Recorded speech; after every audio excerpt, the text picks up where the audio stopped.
Prologue. The Other Boy. History, it is often said, turns on small hinges. Great events are shaped not only by grand pronouncements and cataclysmic battles, but by the quiet accumulation of choices made in unseen moments. The story of the Wizarding World's Second Great War against Lord Voldemort is a tapestry woven with threads of prophecy, power, and sacrifice. At its center stands Harry Potter, the boy who lived, but the integrity of that tapestry, its strength, and its ultimate victory, depends on other threads, threads of quieter courage, of slower growth, and of a heroism that was not born, but meticulously cultivated. This is the story of one such thread, Neville Longbottom. His life began in the shadow of a prophecy that could have been about him. Born at the close of July, as the 7th month died, to parents who had thrice defied the Dark Lord, he met every condition. He was the other boy, the second possibility. For a fleeting moment, two infants, two families, stood at a crossroads of fate. The choice that determined their paths was not their own. It was made by Voldemort, who, in his arrogance and fear, marked Harry Potter as his equal.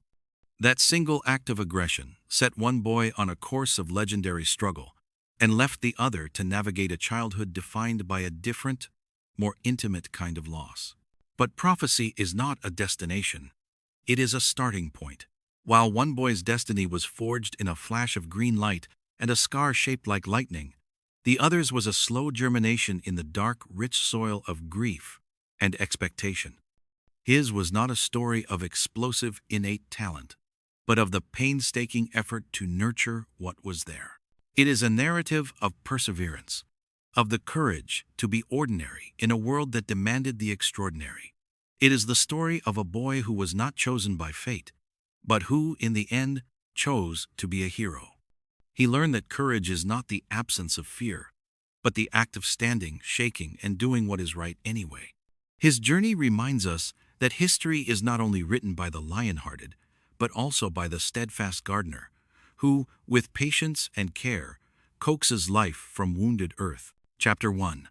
Old Roots, Old Expectations. The name Longbottom was old and deeply rooted in the magical soil of Britain. It carried the weight of pure blood lineage, a heritage of respectability and unwavering principle that stretched back through generations. To be a Longbottom was to be part of the bedrock of wizarding society, a family known for its quiet dignity and its unshakable opposition to the dark arts. They were not flamboyant like the Malfoys or as numerous as the Weasleys, but their name commanded a quiet, solid respect. It was a name that promised integrity. Into this world Neville was born, but the world he entered was one of fracture and fear. The First Wizarding War was at its zenith, a time of paranoia and sudden violence where old names were no guarantee of safety. In fact, for a family like the Longbottoms, their very reputation made them a target. Their refusal to bow to the rising power of Lord Voldemort was a matter of public record, a declaration of allegiance that placed them squarely in the path of danger. The matriarch of the family, Augusta Longbottom, was a formidable woman forged in these tumultuous times. Stern, proud, and unyielding, she viewed the world through the lens of wartime necessity. For her, courage was a non-negotiable trait, a core component of the Longbottom legacy. Her husband had been lost in the conflicts of his time, and her son, Frank, had followed in that tradition of service, becoming a highly respected Auror. Augusta saw this as the proper order of things, to stand against darkness, to serve the greater good, and to do so with an unwavering and visible bravery. She did not have the luxury of softness, and she had little patience for anything she perceived as weakness. This was the environment that awaited Neville, an environment of high stakes and even higher expectations. The family's identity was inextricably linked to acts of grand heroism. There was no room for hesitation, no allowance for the timid. A Longbottom was expected to be brave, magically gifted, and ready to take their place in the fight. Augusta, left to raise her grandson in the devastating aftermath of her son's fate, saw it as her solemn duty to instill these values in him. She loved him, but her love was filtered through a prism of pride and a deep-seated fear that he would not live up to the name he carried. She could not bear the thought of another loss, and to her, weakness was a vulnerability the world would not forgive. From his earliest days, Neville was measured against the heroic image of the parents he could not remember. He was the heir to a legacy of courage, but he did not feel courageous. He was the son of powerful wizards, but his own magic was a hidden, sluggish thing. The weight of his name was not a comfort, but a heavy cloak, one that threatened to smother the small, uncertain flame of his own identity. He was a quiet child in a loud world, a tender shoot in stony ground, expected to grow into a mighty oak overnight. The story of his childhood is the story of that pressure, the constant, unspoken demand to be someone he was not, or, perhaps, someone he was not yet. Chapter 2. Frank and Alice. Frank and Alice Longbottom were more than just names in a story told to a young boy. In the wizarding world of the late 1970s and early 1980s, they were beacons of defiance. As highly skilled aurors working for the Ministry of Magic, they were on the front lines of the war against Voldemort. They were, by all accounts, a formidable team, deeply in love, professionally respected, and utterly dedicated to the cause of the Order of the Phoenix. They were known for their skill, their bravery, and their steadfast refusal to be intimidated. They had, as the prophecy noted, defied the Dark Lord himself on 3 separate occasions, surviving encounters that had left others dead. They were, in short, everything their son was expected to be. Their story, however, does not end in a blaze of heroic glory. It ends in the chilling silence of a hospital ward. After Voldemort's initial fall, when his followers were scattered and desperate, a small, fanatical group sought to find and restore their master. Led by Bellatrix Lestrange, a witch whose cruelty was matched only by her devotion, this group of Death Eaters believed the Longbottoms held the secret of Voldemort's whereabouts. They were captured, not in a grand battle, but taken by force, outnumbered and overwhelmed. What followed was not a swift end. It was a descent into unimaginable pain. The Death Eaters, including Bellatrix and Barty Crouch Jr., subjected Frank and Alice to the Cruciatus Curse, an unforgivable spell that inflicts excruciating, nerve-shattering agony. They used it not to kill, but to break them. They held them under the curse for an extended period, relentlessly torturing them for information they did not possess. The goal was to shatter their minds, to peel back the layers of their sanity until nothing remained but raw, exposed nerves. They succeeded. Frank and Alice Longbottom never revealed any secrets because they had none to give, but the price of their silence was their minds. The prolonged exposure to the curse inflicted permanent, irreversible brain damage. They were found, alive but vacant, their consciousness burned away by the white-hot fire of the curse.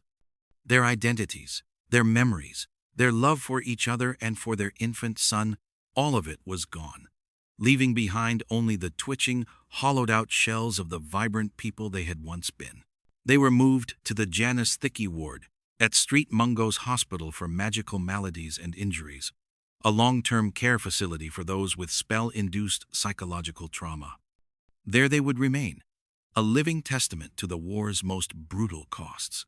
They were not dead, but they were not truly alive. They existed in a perpetual, foggy present, unable to recognize their own son, unable to comprehend their own past. For Neville, this created a unique and particularly cruel kind of absence. He was not an orphan in the traditional sense. His parents were physically present, a short journey away, yet they were eternally out of reach. He grew up in the shadow of their sacrifice, defined by a tragedy he was too young to remember, but too close to ever forget. The story of their heroism was his inheritance, but so was the unending quiet grief of their loss. Chapter 3. A Childhood Under Watchful Eyes. With Frank and Alice lost to the mists of street mungos, the responsibility for raising Neville fell entirely to his paternal grandmother, Augusta. Her home became his, a place filled with the lingering presence of the son she had lost and the heavy weight of her expectations for the grandson she had left. Augusta's grief was a sharp, unyielding thing, and it colored every aspect of Neville's upbringing. She saw reminders of Frank everywhere, in old photographs, in forgotten possessions, and she desperately sought to find a reflection of that same strength and talent in the quiet, round-faced boy in her care. But Neville was not like his father. He was a gentle child, prone to accidents and bouts of forgetfulness. Most worryingly for his family, his magic was slow to appear. In the wizarding world, a child's magical ability typically manifests in small, uncontrolled bursts during early childhood. But Neville's youth was marked by an unnerving magical silence. This absence of accidental magic became a source of profound anxiety for the Longbottom family. They began to fear the worst, that the trauma of his parents' attack, or some other unknown factor, had left him a squib, a non-magical person born to a magical family, a fate considered a deep source of shame in many old pure bloodlines. This fear led his relatives, particularly his great-uncle Algy, to take matters into their own hands. Operating under the misguided belief that extreme stress could shock his magic into revealing itself, they subjected young Neville to a series of increasingly dangerous stunts. Algy would push him off the end of Blackpool Pier, hoping the shock of the cold water would force a magical reaction. It didn't. Neville nearly drowned. Other relatives tried their own methods, each one a testament to their desperation. The family's intentions were rooted in a clumsy, fearful kind of love. But for Neville, it was a childhood punctuated by moments of terror, all designed to prove he was worthy of the name he carried. He was constantly reminded of the standard he was failing to meet. Augusta, frustrated and worried, would frequently lament that he lacked his father's talent. The pressure was immense, a constant unspoken judgment that he was a disappointment. He lived with the daily fear of being found fundamentally lacking, of being cast out from the world he was born into. The moment of truth came when Neville was 8 years old. Great-uncle Algy had come for a visit and was holding Neville upside down by his ankles, dangling him from an upstairs window when he was distracted by an offer of a slice of cake. He momentarily forgot he was holding the boy, and he let go. As Neville fell towards the hard ground below, the terror and the sudden plummet finally broke through whatever was holding his magic in check. He didn't splat on the flagstones. He bounced. He bounced all the way down the garden and into the road. The family's reaction was not one of horror at his near-death experience, but of overwhelming relief and joy. His magic had finally appeared. Great-uncle Algy was so delighted he bought Neville his first toad, Trevor. For the first time, Neville had met their expectations. He had proven he was a true wizard. Yet, the validation came at the cost of being dropped from a window. This single incident became a piece of family lore, a funny story told at gatherings. But for Neville, it was a defining moment. It cemented the idea that love and acceptance were conditional, earned only through meeting a standard of power he found difficult to reach. It was a shaky foundation upon which to build a sense of self, one that would follow him all the way to the doors of Hogwarts. Chapter 4. The Letter and the Platform. The years between Neville's magic revealing itself and his 11th birthday did little to build his confidence. While the family no longer feared he was a squib, his magical abilities remained clumsy and unreliable. He was still the same forgetful, accident-prone boy, and Augusta's stern oversight did not relent. The relief of his bouncing incident was temporary, replaced by a new anxiety that he would not be magical enough to secure a place at Hogwarts School of Witchcraft and Wizardry.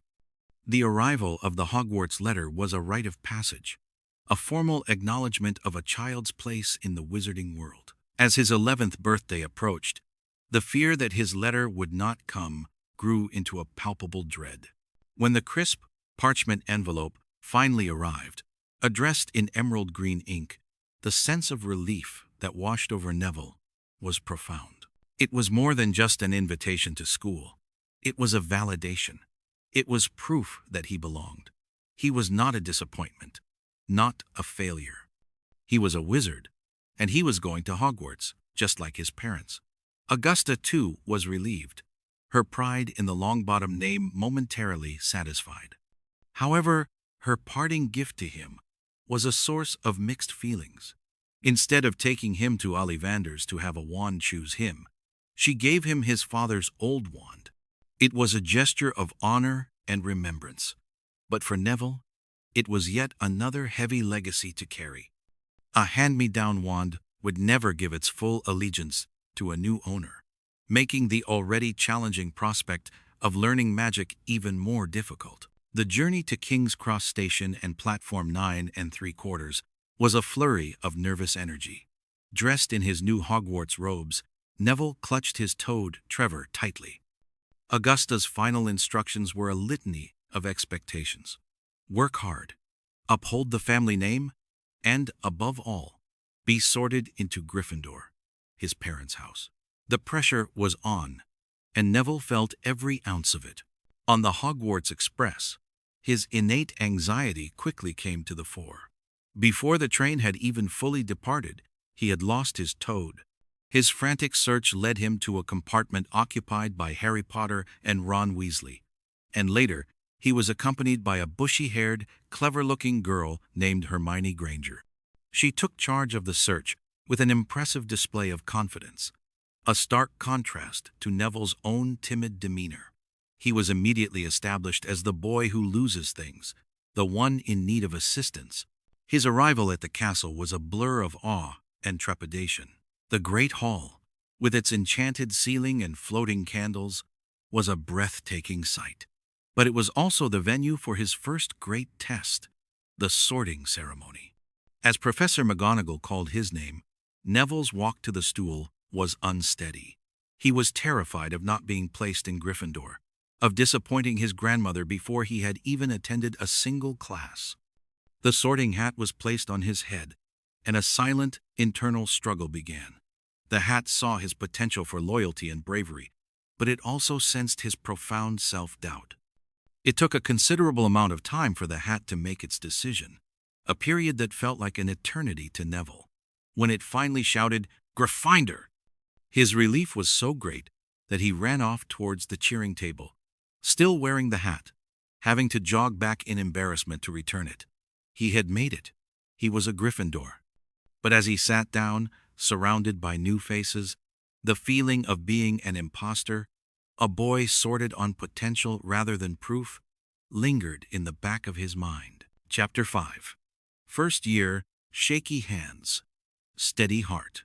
Neville's first year at Hogwarts was a trial by fire, a series of challenges that seemed perfectly designed to expose his deepest insecurities. The castle, with its shifting staircases and confusing corridors, was a labyrinth for a boy already prone to getting lost. His classes were a source of constant anxiety. In potions, Professor Snape's open disdain for Gryffindors, and for Neville in particular, was a source of dread. Snape seemed to take a cruel pleasure in belittling him, his sharp criticisms and unfair punishments causing Neville's already fragile confidence to crumble. He would tremble so badly during potions that he often melted his cauldrons, further cementing his reputation as incompetent. Flying lessons were another source of terror. The moment he kicked off from the ground, his broom shot upwards uncontrollably, and he fell, breaking his wrist. The incident served only to deepen his fear of heights and his conviction that he was hopelessly clumsy. It also inadvertently set in motion a key event for another student. While Neville was taken to the hospital wing, Draco Malfoy seized his Remembrall, a magical glass ball designed to tell the user they had forgotten something, a gift from Augusta to combat his forgetfulness. It was Harry Potter's defense of Neville, retrieving the Remembrall in a spectacular dive that earned him a spot on the Gryffindor Quidditch team.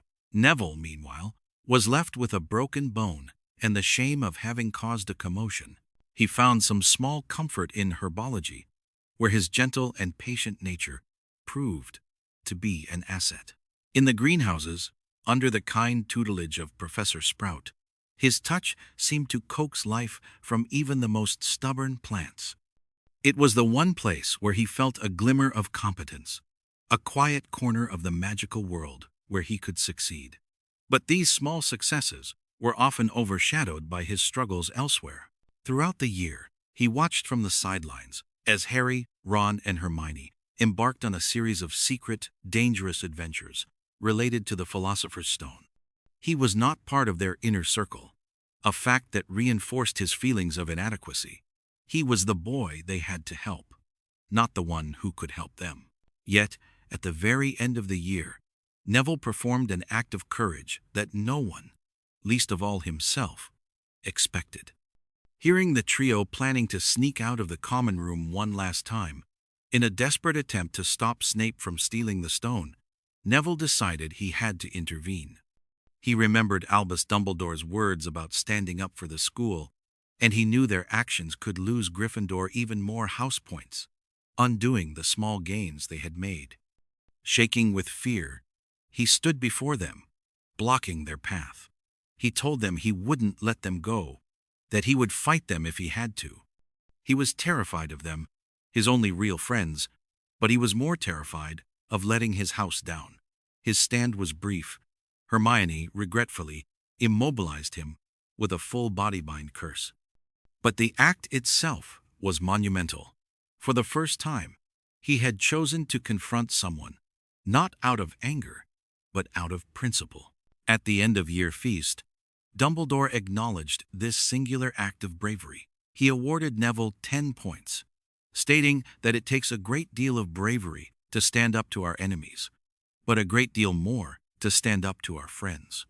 Those 10 points were the final, decisive factor that won Gryffindor the House Cup. In that moment, Neville was not the clumsy, forgetful boy. He was a hero. For a brief, shining moment, he understood that courage wasn't about being fearless or powerful. It was about doing the right thing, even when your hands are shaking. Chapter 6. Second Year Whispers in the Walls. Neville's second year at Hogwarts was overshadowed by a dark and insidious threat. The Chamber of Secrets had been opened, and a monster was stalking the castle, petrifying students. The prevailing mood was one of fear and suspicion, a palpable tension that seeped into every classroom and corridor. For Neville, this atmosphere was particularly unsettling. The whispers about the heir of Slytherin and the attacks on Muggleborns created a new and terrifying social hierarchy. While Neville himself was a pure blood, and therefore not a direct target of the monster, his perceived magical weakness made him feel incredibly vulnerable. He had heard the cruel taunts of students like Draco Malfoy, who often implied that Neville was little better than a squib. In a climate where magical lineage and power were being weaponized, Neville feared that his own inadequacies made him an object of scorn and, potentially, a target of a different kind. He worried constantly that his clumsiness or his struggles in class would be mistaken for a lack of proper wizarding blood, drawing unwanted and dangerous attention. He largely remained on the periphery of the central mystery. The focus was on Harry, who was revealed to be a Parselmouth, and on Hermione, who tirelessly researched the monster's identity. Neville was not part of their investigative efforts. He was, like most of the student body, a frightened spectator.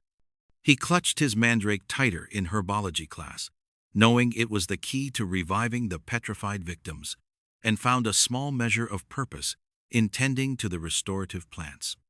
The greenhouses, with their earthy smells and predictable routines, became even more of a sanctuary from the growing paranoia within the castle walls. One of the school's responses to the attacks was the establishment of a short-lived dueling club led by the flamboyant and incompetent Gilderoy Lockhart, with Professor Snape as his reluctant assistant. Neville attended, eager to learn some form of self-defense. However, the experience was more humiliating than helpful. When Lockhart unwisely paired him with Justin Finch-Fletchley, their duel quickly devolved into chaos, with wands flying everywhere. Neville was not a natural duelist. His movements were clumsy, and his spellcasting uncertain. He was easily disarmed, and once again felt the sting of public failure. His persistence, however, remained a defining, if quiet, characteristic. Despite the fear, despite the constant reminders of his own shortcomings, he continued to try. He attended his classes, did his best on his homework, and tried to keep his head down. He was not a hero charging into the heart of the danger. He was the ordinary student, trying to survive in extraordinary times. His courage in his second year was not about fighting monsters or solving ancient riddles. It was the simple, humble courage of showing up every day, of refusing to be completely overwhelmed by fear. While others were engaged in a grand battle between good and evil, Neville was fighting his own, more personal war against his own anxieties. A quiet struggle that went largely unnoticed by everyone around him. Chapter 7. Third Year, Facing Fear. The arrival of a new Defense Against the Dark Arts teacher was a yearly occurrence at Hogwarts, but the appointment of Professor Remus Lupin in Neville's third year marked a turning point in his education and his life. Unlike his predecessors, the timid Professor Quirrell and the vain Gilderoy Lockhart, Lupin was a calm, perceptive, and deeply empathetic teacher. He possessed a rare ability to see the potential in students who were often overlooked, and his gaze soon fell on Neville. Lupin's teaching style was practical and encouraging. He created a classroom environment where it was safe to fail, where questions were welcomed, and where students were built up rather than torn down. For a boy like Neville, who had been conditioned by Snape's cruelty to expect ridicule, this was a revelation. For the first time, he was in a defense class where he didn't feel like a complete failure waiting to happen. The most transformative lesson came early in the year, when Professor Lupin introduced the class to a boggart, a magical creature that takes the form of its observer's deepest fear.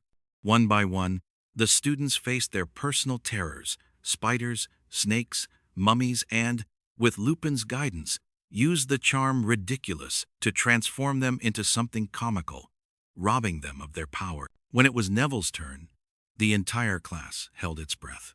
His greatest fear, the one that haunted his days and troubled his sleep, was not some monstrous creature.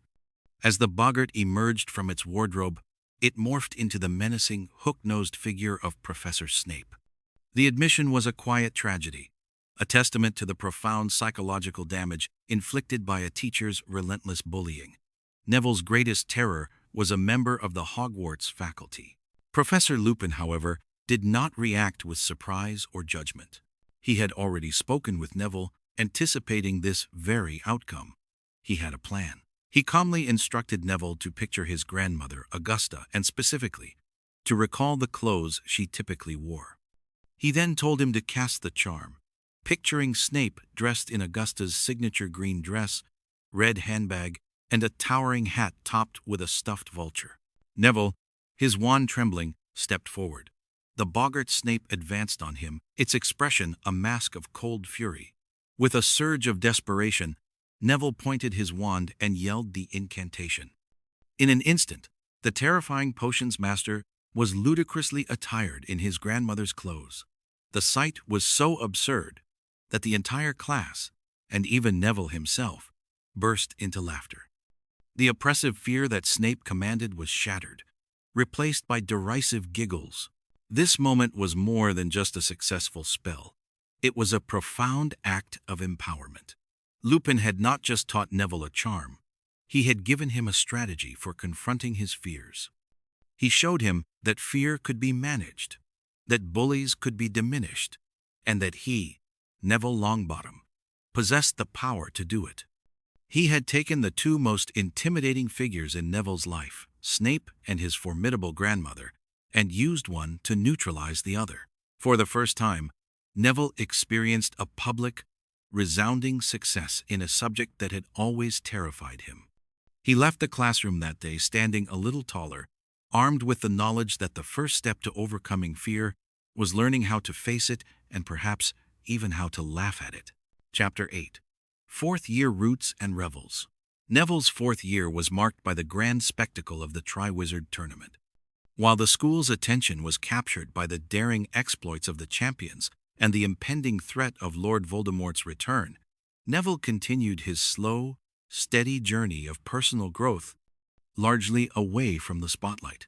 His confidence, bolstered by his success in Professor Lupin's class the previous year, began to take root in other areas of his life. His aptitude for herbology blossomed. The greenhouses were his domain, a place where his quiet, patient nature was not a weakness but a strength.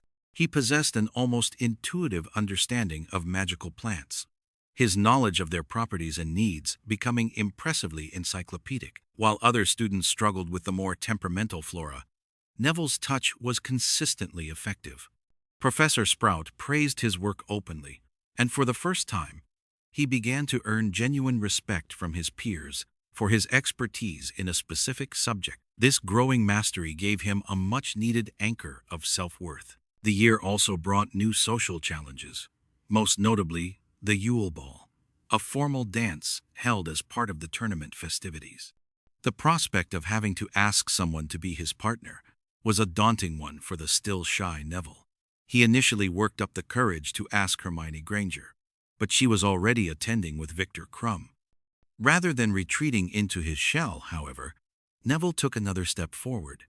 He asked Ginny Weasley, who, finding herself without a partner, readily accepted. Their evening at the ball was not a grand romance, but it was a quiet success. He danced, he socialized, and he participated in a major school event without incident or embarrassment. It was another small, crucial step in his integration into the social fabric of his year group. As the tournament progressed, Neville's specialized knowledge became unexpectedly relevant. For the second task, the champions were required to breathe underwater for an hour to rescue a hostage from the merpeople in the Black Lake. Harry Potter was struggling to find a solution. In the book's account of events, Neville, having read extensively about magical water plants, would have been a perfect source of information about gillyweed, a plant that allows a person to grow gills. However, he was thwarted in his attempts to suggest it by the actions of Barty Crouch Jr., who, disguised as Professor Moody, was manipulating events to ensure Harry's success through other means. Crouch wanted Harry to get the information from Dobby the house elf, and so he subtly prevented Neville from being the one to provide the crucial help. Neville, ever humble, was likely unaware of the high-level machinations that kept his knowledge from being utilized, but he had the right answer when it mattered. Adaptation note. In the film adaptation of Harry Potter and the Goblet of Fire, the narrative is streamlined. Neville is given a more direct and heroic role in this subplot. After being given a book on magical water plants by the disguised Barty Crouch Jr., he is the one who successfully identifies and provides the gillyweed to Harry, explaining its properties and saving the day for the second task. The book's version, where Dobby provides the gillyweed, highlights the hidden, often unseen forces at play in Harry's journey, while the film's version provides a clear and satisfying moment of triumph for Neville's character arc. Chapter 9. Fifth Year, the Hand That Holds the Wand. Neville's fifth year brought a new and suffocating form of darkness to Hogwarts, not from a mythical monster or an external threat, but from within the Ministry of Magic itself. The appointment of Dolores Umbridge as the new Defense Against the Dark Arts teacher, and later as the Hogwarts High Inquisitor, ushered in an era of oppressive control and institutionalized cruelty. Her curriculum, which forbade the practical use of defensive spells, was dangerously inadequate in a world where Lord Voldemort had returned. The students, left defenseless by the Ministry's denial, decided to take matters into their own hands. At Hermione Granger's suggestion, they formed a secret defense group, which Ginny Weasley aptly named Dumbledore's Army, or the DA. When the call went out for students to join, Neville Longbottom was among the first to sign up. His reasons were deeply personal. The Death Eaters, who had tortured his parents, including Bellatrix Lestrange, had escaped from Azkaban. The war was no longer a story from his past. It was a present and visceral threat. The desire to avenge his parents and to protect his friends ignited a new, fierce determination within him. The DA met in secret in the Room of Requirement, with Harry Potter as their teacher. Here, away from the judgmental eyes of Snape and the saccharine tyranny of Umbridge, Neville began to thrive. The atmosphere was one of mutual support and shared purpose. Everyone was there to learn, and everyone struggled at some point. Harry proved to be a patient and encouraging teacher, much like Lupin had been. He broke down complex spells into manageable steps and gave his fellow students the time and space to practice without fear of ridicule. For Neville, the change was remarkable. He worked harder than anyone. He was often the last to leave their secret sessions, his face beaded with sweat, determined to master each new spell. His progress was slow but incredibly steady. Spells that had once seemed impossible, like the disarming charm and the stunning spell, began to work for him. He learned to cast a shield charm, and with immense effort he even managed to produce a non-corporeal Patronus, a feat that many adult wizards cannot achieve. His fellow students began to see him in a new light. He was no longer just the clumsy, forgetful boy.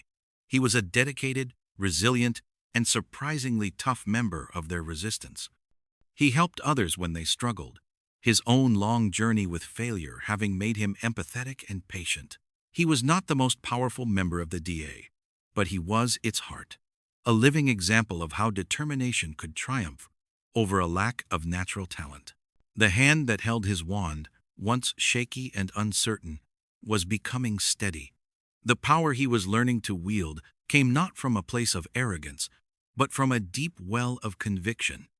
He was fighting for his parents, for the life they could have had, and for a future where no other child would have to visit their parents in a closed hospital ward. In the Room of Requirement, surrounded by his friends, Neville Longbottom was quietly, diligently, forging himself into a soldier. Chapter 10. The Department of Mysteries. The training in Dumbledore's army was put to its most severe test at the end of Neville's 5th year. When Harry Potter had a vision of his godfather, Sirius Black, being tortured by Voldemort in the Department of Mysteries, he was determined to mount a rescue. A small group of DA members, Ron, Hermione, Ginny, Luna Lovegood, and Neville, insisted on going with him. Neville's resolve was absolute. The prospect of facing Death Eaters, the very people who had destroyed his family, did not deter him. In fact, it solidified his purpose. This was the fight he had been preparing for. The journey to the Ministry of Magic and the descent into the surreal, dreamlike halls of the Department of Mysteries was fraught with tension. Once there, they found themselves in the Hall of Prophecy, a vast, shadowy chamber lined with glowing glass orbs. It was a trap. They were ambushed by a dozen Death Eaters, led by Lucius Malfoy. A terrifying battle for survival began. In the chaotic clash of spells that followed, Neville fought with a courage that stunned everyone, including himself. He was no longer the timid first year. He was a soldier, putting his training into action.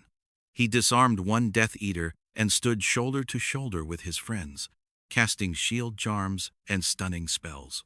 He was terrified, but his fear was channeled into action. The battle raged through multiple rooms, each with its own bizarre and dangerous properties. During the fighting, Neville's nose was broken by a kick to the face, but he continued to fight. A Death Eater used the Tarantalegra curse on him, forcing his legs into a frantic, uncontrollable dance, but he still tried to help, shouting instructions to Harry about the prophecy orb. He was hit with a stunning spell and was temporarily knocked out, but he came to just in time to see the Death Eaters closing in on a wounded Harry. It was then that he faced Bellatrix Lestrange, the woman who had personally tortured his parents into insanity. She taunted him, her voice a cruel sing-song, mocking his parents' fate and his own attempts to fight her. The psychological torment was immense. But Neville did not break. He was a Longbottom, and he would not give her the satisfaction. In a critical moment, as a Death Eater held Harry captive, threatening to kill him, Neville, despite his injuries, managed to press the tip of Hermione's wand into the Death Eater's eye, forcing him to release his grip. This small act of defiance created an opening for the members of the Order of the Phoenix, who arrived just in time to turn the tide of the battle. In the ensuing chaos, Neville suffered another grievous loss. His father's wand, the one he had carried for 5 years, was snapped in the struggle. The physical link to the parent he barely knew was broken in the very act of fighting for his memory. He left the Department of Mysteries with a broken nose, a broken wand, and a heart heavy with the fresh trauma of battle. He had faced his parents' torturer and had not backed down. He had proven his loyalty and his bravery beyond any doubt. The cost was high, but in the fires of that battle, the last vestiges of the frightened boy were burned away, leaving the quiet strength of a man in their place. Chapter 11. Aftermath and Resolve. Returning to Hogwarts after the battle at the Ministry of Magic was a somber affair. The wizarding world was now forced to openly acknowledge the return of Lord Voldemort, and the school was a place of hushed conversations and anxious glances. For Neville, the aftermath was a period of quiet reflection and physical healing. His nose was mended, but the psychological scars of the confrontation ran deep. He had faced the woman who had destroyed his family, had heard her mocking voice, and had survived. The experience did not fill him with bravado, but with a grim, settled resolve. One of the most significant changes was the matter of his wand. The broken cherry-wood wand of his father was gone forever. That summer, Augusta Longbottom finally took him to Ollivander's. This time, there was no hand-me-down. A wand chose him. 13 inches, cherry, with a core of unicorn hair. It was a powerful and reliable combination, and the moment he held it, he could feel the difference. The magic flowed from him more smoothly, more powerfully than ever before. This new wand was his own. It was not an inheritance to live up to, but a tool for him to forge his own path. It symbolized a crucial shift in his identity, from being Frank Longbottom's son to being Neville Longbottom in his own right. Augusta, having heard the reports of his bravery at the ministry, was for the first time openly and unequivocally proud of him. Her approval was no longer something he had to chase. It was something he had earned. Amidst this newfound respect, Neville maintained a quiet, personal ritual that grounded him in the reality of his family's story. His visits to street mungos continued. While others might have shied away from the painful, unchanging reality of the Janus Thicky ward, Neville went faithfully. He would sit with his parents in the sterile, quiet room, a space where time seemed to have stopped. They did not know who he was.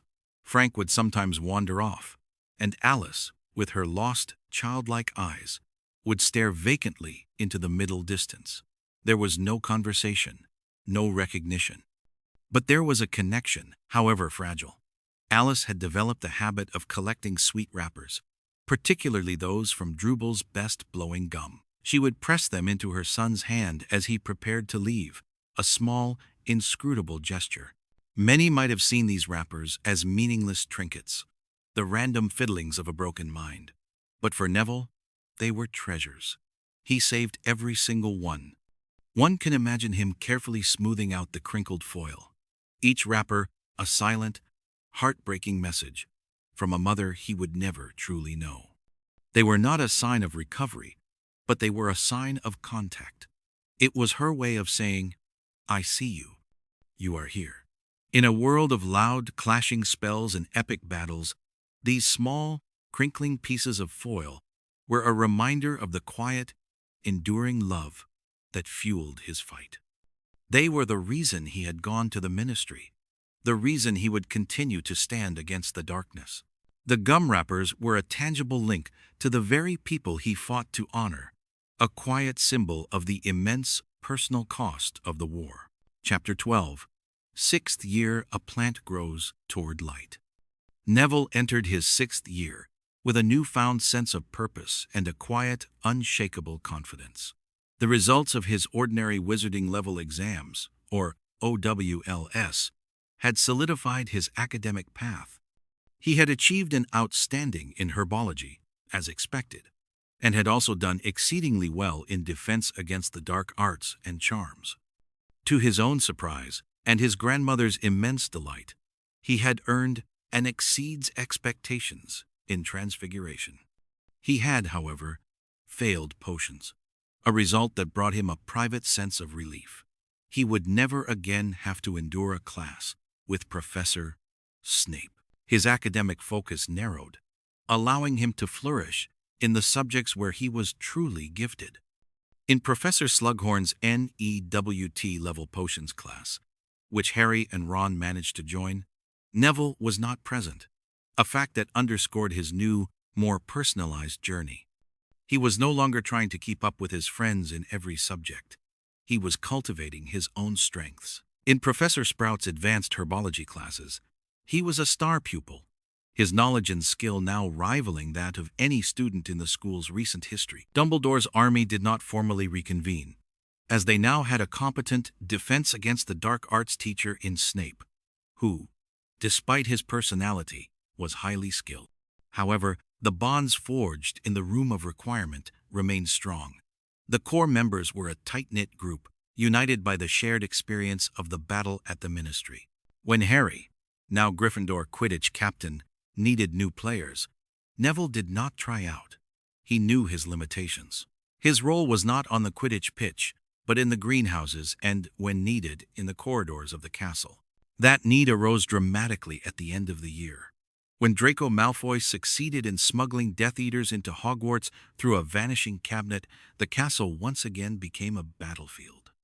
As the Order of the Phoenix battled the invaders, members of the DA answered the call to defend their school.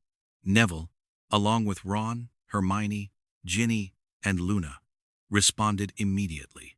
He fought bravely in the chaotic skirmishes that erupted through the corridors. He was seen holding his own against the Death Eaters, his new wand a blur in his hand, casting spells with a precision that would have been unimaginable just a year prior. He was no longer a liability in a fight. He was an asset. He stood with his friends against a superior force, refusing to yield ground in the defense of his home. During the battle, Neville was injured, but he never stopped fighting.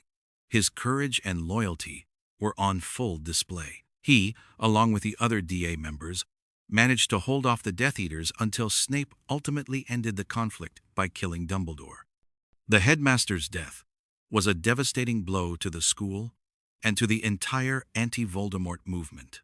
Neville, recovering from his injuries, felt the loss keenly. He had fought, he had been wounded, and he had lost his headmaster. The war was no longer a distant threat or a secret battle in a government basement. It had come home. As the school year ended, under a cloud of grief and uncertainty, Neville's resolve only hardened. He knew that the fight was far from over, and that his role in it was just beginning. Chapter 13. Seventh Year, The Underground Classroom. With Dumbledore gone and the Ministry of Magic fallen, Hogwarts was transformed. It was no longer a school, but a re-education camp, under the iron-fisted rule of Lord Voldemort's appointed headmaster, Severus Snape, and his brutal deputies, the Carrow siblings. Electo Carrow taught a twisted version of Muggle studies that amounted to anti-Muggle propaganda, while her brother, Amicus, taught the dark arts, which was now a required subject. Punishment was swift and cruel, with students being forced to practice the Cruciatus Curse on their disobedient peers. Fear was the new curriculum. In this dark and oppressive environment, with Harry, Ron, and Hermione absent on their hunt for Horcruxes, a vacuum of leadership was left among the students. It was Neville Longbottom who stepped into that void. The quiet, unassuming boy had grown into a quiet, unassuming leader. He, along with Ginny and Luna, revived Dumbledore's army, transforming it from a study group into a full-fledged resistance movement. Neville's leadership was not charismatic or loud. It was grounded in something far more powerful: steadfastness. He became the heart of the student rebellion. He refused to be intimidated by the Carrows. He endured their punishments, the detentions, the curses, with a quiet dignity that inspired others. When he was cut and bruised, he wore his injuries as badges of honor, a visible sign that resistance was possible. He would calmly tell his fellow students that the marks were nothing compared to what his parents had suffered. His personal history, once a source of shame and sadness, was now a wellspring of incredible strength. The Room of Requirement once again became their sanctuary and headquarters. Neville discovered that the room could provide a hidden passage to the Hogshead pub in Hogsmeade, creating a vital lifeline to the outside world. This allowed students who were in extreme danger to escape. The room itself became a haven for those on the run, a hidden dormitory where the rebels could live, train, and support one another. Neville's role evolved into that of a protector. He was seen comforting first-years who were terrified of the Carrows, rescuing students from punishment, and organizing small but significant acts of defiance. He would graffiti the walls with messages of support for Harry Potter and Dumbledore's army, acts that, while quickly erased, served as a powerful reminder that not everyone had surrendered. He kept the spirit of rebellion alive through his own unwavering example. He grew thin and worn, his face marked with new scars, but his spirit was unbreakable. The Carrows, frustrated by his defiance, eventually decided to target him by going after his grandmother. They believed that threatening Augusta would finally break him. They were wrong. Augusta, upon hearing that Death Eaters were coming for her, not only fought them off, but went on the run, sending Neville a letter telling him how proud she was of him. The regime's attempt to use his love for his family against him had only strengthened his resolve. He was, as Augusta wrote, truly his parents' son. Inside the hidden sanctuary of the Room of Requirement, surrounded by a small army of students who looked to him for hope, Neville had become the unlikely, unyielding leader of the Hogwarts resistance. Chapter 14. Sparks in the Dark. The day-to-day existence of the student resistance during Neville's 7th year was a grinding war of attrition. It was a life lived in shadows, a constant dance of defiance and survival. The small wins were what kept hope alive. A successful raid on the kitchens for food, a coded message passed in a corridor, a younger student shielded from the Carrows' attention. These were the victories that fueled their continued struggle. Neville was at the center of it all. He orchestrated the logistics of their underground community. He managed the food supply, organized sleeping arrangements in the ever-expanding Room of Requirement, and ensured that a network of trust was maintained among the rebels. He learned to be cunning, to anticipate the Carrows' moves, and to exploit the castle's secrets in ways only a student who had spent years getting lost in its corridors could. His bravery was not reckless. It was calculated and protective. When Michael Corner was caught releasing a cursed first year, Neville and the DA took the blame, enduring the punishment to protect the group. His body became a map of their resistance, etched with the scars of the Carrows' cruelty. Yet, he never wavered. Each punishment seemed only to temper his resolve, hardening it like steel. He understood that his ability to endure gave others the courage to do the same. The Room of Requirement became more than just a hideout. It was a classroom for a different kind of education. Here, Neville and the other senior DA members taught the younger students practical defensive spells, the very magic that had been banned from their official curriculum. They were preparing for a battle they knew was inevitable. They were creating a small, well-trained army in the very heart of the enemy's territory. Narrow escapes were a part of their daily routine. They learned to listen for the Carrows' footsteps, to communicate with silent gestures, and to disappear into the castle's hidden passages at a moment's notice. Neville's knowledge of the castle, once a sign of his tendency to get lost, was now a strategic advantage. He knew the secret routes, the forgotten tunnels, the places where one could go unseen. he also became the keeper of the flame, the link to the outside world and to the hope that Harry Potter represented. Using the enchanted galleons created by Hermione years ago, he managed to maintain sporadic contact with the wider network of the Order of the Phoenix. He gathered intelligence, passed on information, and waited for the signal that the final battle was at hand. He did all this while shouldering the immense responsibility of keeping dozens of his fellow students safe and motivated. There was a quiet, profound dignity in his leadership. It was not born of a desire for glory or power, but from a simple, unshakable conviction that it was the right thing to do. He did not yield, because yielding was not an option. He had seen firsthand what the darkness was capable of, and he would not allow it to extinguish the light at Hogwarts without a fight.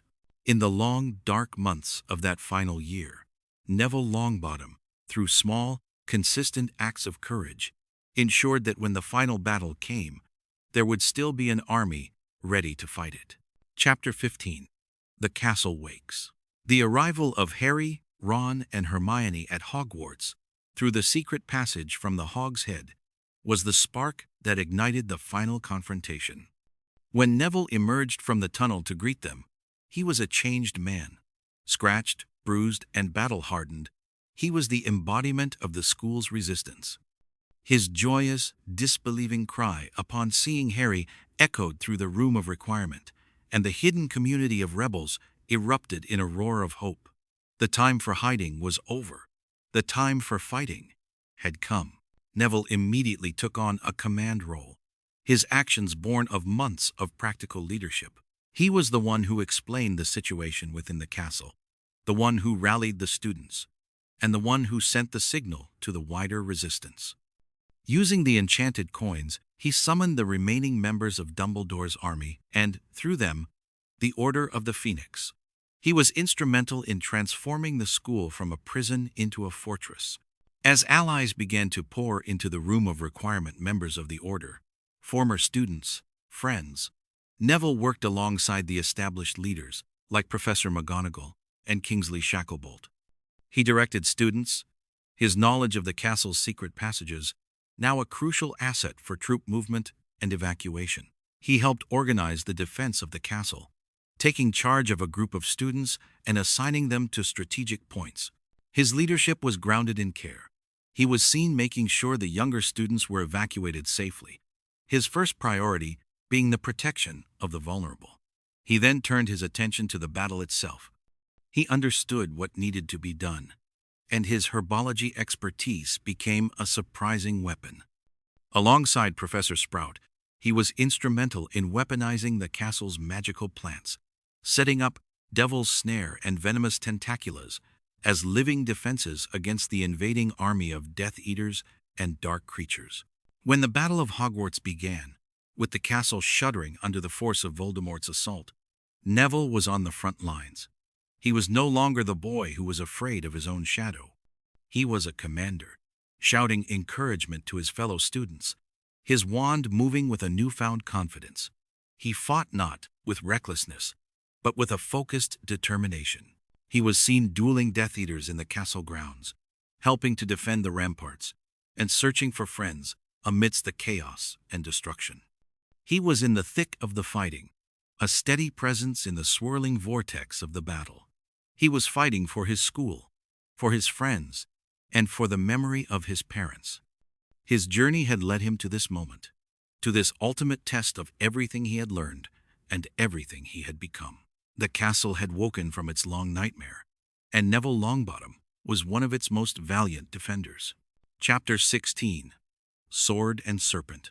In the darkest hour of the battle, after Harry Potter had seemingly sacrificed himself, Lord Voldemort stood triumphant in the courtyard, the body of the boy who lived at his feet. He offered the defenders of Hogwarts a chance to surrender, to join him or die. A silence fell over the survivors, a heavy blanket of despair. It was Neville who broke that silence. As Voldemort mocked Harry's memory and declared a new world order, Neville, despite his injuries, limped forward. He stood alone before the Dark Lord and his army. Voldemort, amused by this show of defiance, offered him a place among the Death Eaters, praising his pure blood heritage. Neville's refusal was clear and absolute. He declared that Harry's death did not mean the fight was over, that his spirit lived on in all of them, and that they would never surrender. Enraged, Voldemort decided to make an example of him. He used a spell to immobilize Neville and, summoning the sorting hat from the castle, jammed it onto Neville's head. He declared that there would be no more sorting, that the houses were abolished, and that everyone would now be in Slytherin. Then he set the hat on fire. In that moment of supreme agony and humiliation, as the flames licked around his head, something extraordinary happened. The spell holding Neville broke. He pulled the flaming hat from his head, and from its depths, something silver and gleaming fell into his hand, the sword of Godric Gryffindor.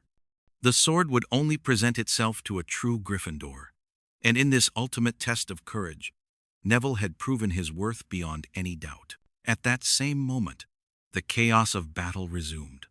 Voldemort was distracted by the reappearance of his supposedly dead foes, and his great serpent, Nagini, the last remaining Horcrux, was sent to attack. The snake was protected by a magical sphere, its survival paramount to Voldemort's own. But as it lunged, Neville, now free and armed with the one weapon capable of destroying a Horcrux, acted. With a single, clean strike, he swung the goblin-made sword. The blade sliced through the air and severed the great snake's head from its body. The act was both tactically decisive and mythically resonant. In killing Nagini, Neville destroyed the final piece of Voldemort's soul, rendering him mortal and vulnerable to true death. He had completed the task that even Harry had been unable to finish. It was the culmination of his entire journey. The boy who was once terrified of his own shadow, who could barely cast a simple charm, had stood defiant before the most evil wizard of the age, had been deemed a true Gryffindor, and had wielded its legendary sword to strike the final, crucial blow for victory. It was an act of supreme courage, a moment that would be remembered in wizarding history forever. He was no longer the other boy. He was Neville Longbottom, the man who killed the Serpent. Epilogue. Vocation takes root. In the quiet, gray dawn that followed the Battle of Hogwarts, the survivors walked through the ruins of their school, counting the cost. The Great Hall was a makeshift infirmary and morgue, the air thick with grief for the friends, teachers, and family members who had fallen. The victory was immense, but so was the loss. For Neville, as for everyone else, the work of mending was just beginning. Mending the castle, mending the wizarding world, and mending the wounds within themselves. He had walked through fire and emerged transformed. The respect he now commanded was universal. He was a war hero, the slayer of Nagini, a leader of the resistance. For a time, it is said he even served as an Auror, joining Harry and Ron in the effort to round up the last of Voldemort's followers. It was a path that would have made his grandmother immensely proud, a final, definitive step into the legacy of his parents. But it was not his true calling. The battlefield was not his natural habitat. His strength had been forged in defense, not aggression. His true passion, the one that had been a quiet constant throughout his tumultuous school years, lay elsewhere. It was in the earthy, patient, and life-giving world of herbology. He chose to leave the Auror office and return to Hogwarts, not as a student, but to pursue further training in the field he loved. Eventually, he accepted the post of professor of herbology, taking over from his beloved mentor, Pomona Sprout. The greenhouses became his sanctuary and his life's work. Here, he found a profound sense of peace and purpose. His hands, which had once trembled to hold a wand, were now steady and sure, tending to mandrakes, cultivating gillyweed, and nurturing the most delicate and dangerous of magical plants. He found a different kind of bravery in the daily discipline of teaching. Many students who passed through his classroom likely saw a kind, slightly eccentric professor with a surprising story. But for those who, like his younger self, were full of doubt and fear, He was a source of quiet encouragement. He had a special empathy for the overlooked, for the late bloomers, for the students who struggled. He taught them that growth takes time, that some roots need to be carefully tended before they can take hold, and that strength can be found in the most unexpected places. He married Hannah Abbott, a fellow former member of Dumbledore's army, and they lived together above the leaky cauldron, where she became the landlady. His life was one of quiet fulfillment, a tapestry woven from the threads of his past and the peaceful routines of his present. One can imagine a corner of Greenhouse 3, perhaps arranged with a few carefully chosen, non-magical plants, a small, living memorial to the friends he had lost. His life was a testament to the idea that the greatest courage is not always found in the heat of battle, but in the patient, lifelong work of cultivating a garden, both for oneself and for the generations to come. He was living proof that a plant, once bent and nearly broken, can grow toward the light, becoming stronger in the broken places.